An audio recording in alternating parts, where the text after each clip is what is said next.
name is Crystal Walker, and this is my introductory speech. Audience.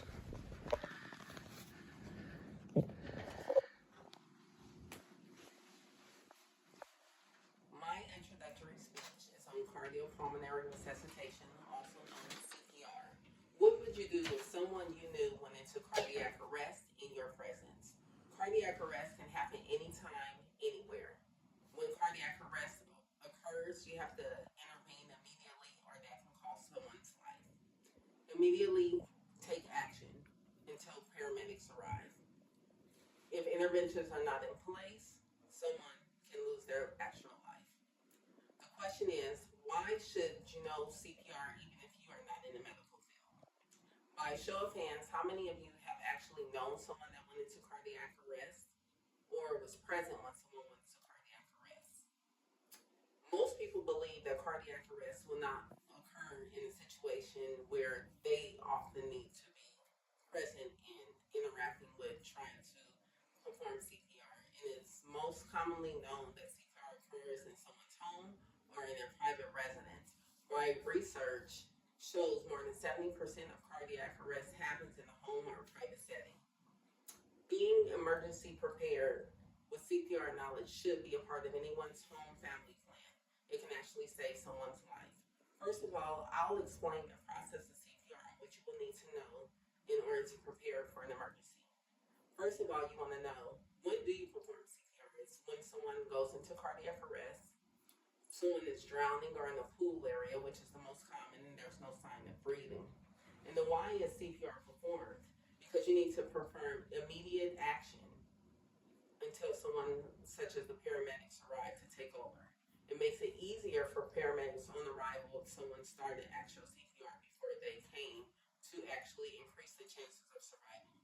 And second, you want to monitor the surroundings. See actually what's happening. You want to try to stay calm as hard as it is. If the person is breathing, you want them to stay calm.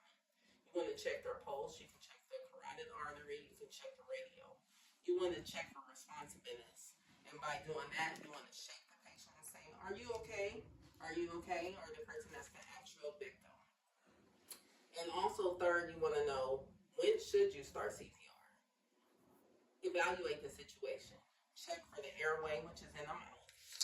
You want to look, listen to whether or not they're breathing. You want to check for circulation. That's the ABCs. And you also want to see if you see the chest rising and falling. That's the airway, breathing, circulations. If there is no pulse there, you want to circulate the chest and see if there's no signs. And then call 911.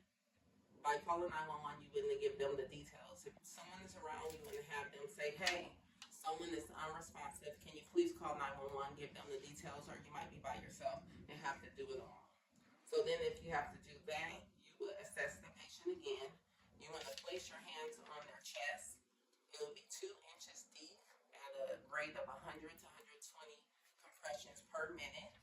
And this is how you would actually do it on the patient. And it varies between an adult and an infant. And it can happen at any time. You want to repeat the cycle. You want to discontinue if the person is exhausted or if there's no chance of reviving them. And so, conclusion, I've covered the basis of CPR emergency preparedness and discussed when and why you should use CPR. I have covered the basis of CPR preparedness and information, discussed evaluating the situation of the victim and how to reach out for help by calling 911 EMS and giving them the details, discuss the process of performing CPR. And also, everyone wants to take a BLS course. In my references, you can see BLS courses are taken with the American Heart Association and also with the fire department. You want to call for emergency EMS. That usually will be with 911, Seattle Police Department, or your nearest police department. And then also for supplies, some people use the ambu bag, which is a pocket ambu bag. And then I also have another one here, which will be in a different setting. But if you have a pocket one, then that would be helpful as well. So with all of this that we have here now, these are the steps, and this will be the most active thing that you can do emergency response. Thank you for your time and listening to